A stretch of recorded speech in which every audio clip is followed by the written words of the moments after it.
How to change the disk driver to Virtio or IDE in SolusVM. Change the disk driver to Virtio or IDE only before installing the operating system. But if you change it after installing the OS, it will show an error that the disk is not found or a similar error. Log into your SolusVM control panel and go to the Settings tab of the VPS.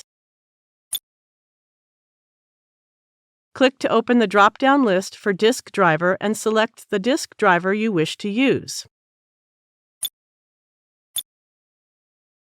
Your operating system will use this selected disk driver for installation or reinstallation.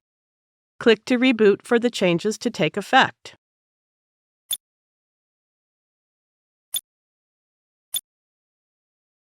Success! You now know how to change the disk driver to Virtio or IDE in SolusVM. Thank you for watching.